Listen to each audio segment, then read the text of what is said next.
اولنی سوال په دې مبارک نشست کې هغه دا دی د ورور ته پوښتنه کړې ده چې یو حدیث ته بیان کړی دی په درس کې چې درې کسان دي هغوی ته ملائک نه نږدې کیږي او په هغې کې یو دی چې کافر کله مردار شي نو د هغه بدن ته ملائک نه نږدې کیږي نو سوال بیا دا دی چې د ده نه ملائک منکر او نکیر په قبر کې تپوس څنګه کوي چې ده ته نږدې کیږي نه الجواب اولنی خبره خدا دا سوال داسې سوالونه هغه څوک کوي چې هغه مسلې ته سوچ کوي ستاسو ذهن کې چې دې سوال راغلی نه دا د هغه انسان ذهن ته دا سوالونه راځي چې هغه سوچ ډېر کوي مسله کې او مسلې ورته یادي نن یې واورېد دا حدیث نو بیا یې زړه کې دا سوال هم راغی چې یاره دا منکر نکیر به څنګه نږدې کېږي چې رسول صلی الله علیه وسلم وایي چې کافر چې مردار شي نه ملائکو ته نه نږدې کېږي جواب د دې سوال هغه دا دی چې په سنن ابي داود کې امام ابو داود رحمه الله دا روایت راوړی د عمار بن یاسر رضی الله عنه رسول صلی الله علیه وسلم وایي ثلاثة لا تقربهم الملائکه درې قسمه خلک دي ملائکو ته نه نږدې کېږي جیفة الکافر د کافر مرداره چې د مړ شي مردار شي والمتضمخ بالخلوق او چې د زنانو خوشبویانې لګولي او هغه رنګونه والجنوب او چې سړی د جنابت په حالات کې الا ان یتوضا مګر دا چې اودس وکړي او دا حدیث صحیح حدیث دی او د دې مطلب دا دی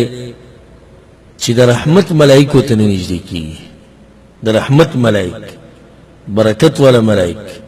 ځکه چې دا سړی د رحمت او د برکت حقدار نه دی نو ځکه هغه ملائک د ده خواله نه راځي او مراد د دې نه دا دی چې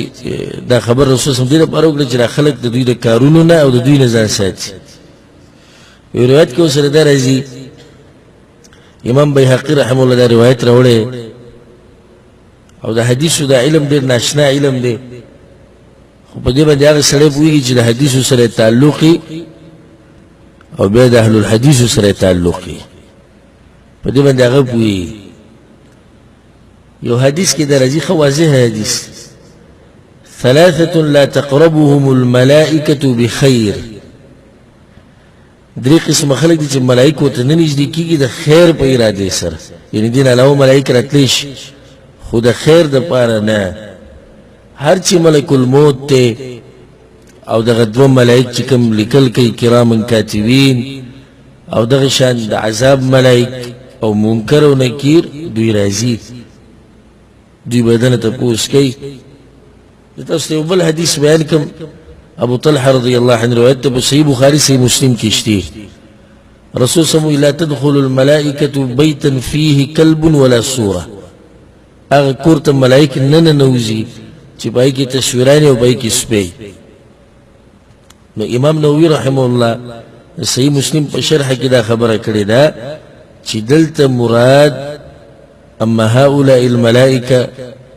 کم ملائک چې دلته مراد دي نو دا کم یو دي فهم ملائکه یطوفون بالرحمه والتبریک والاستغفار دا هغه ملائک دي چې د رحمت لپاره راځي د برکت لپاره راځي بخانی غواړي د مؤمنانو لپاره دي د مراد دغه ملائک دي واما الحفظه فيدخلون في كل بيت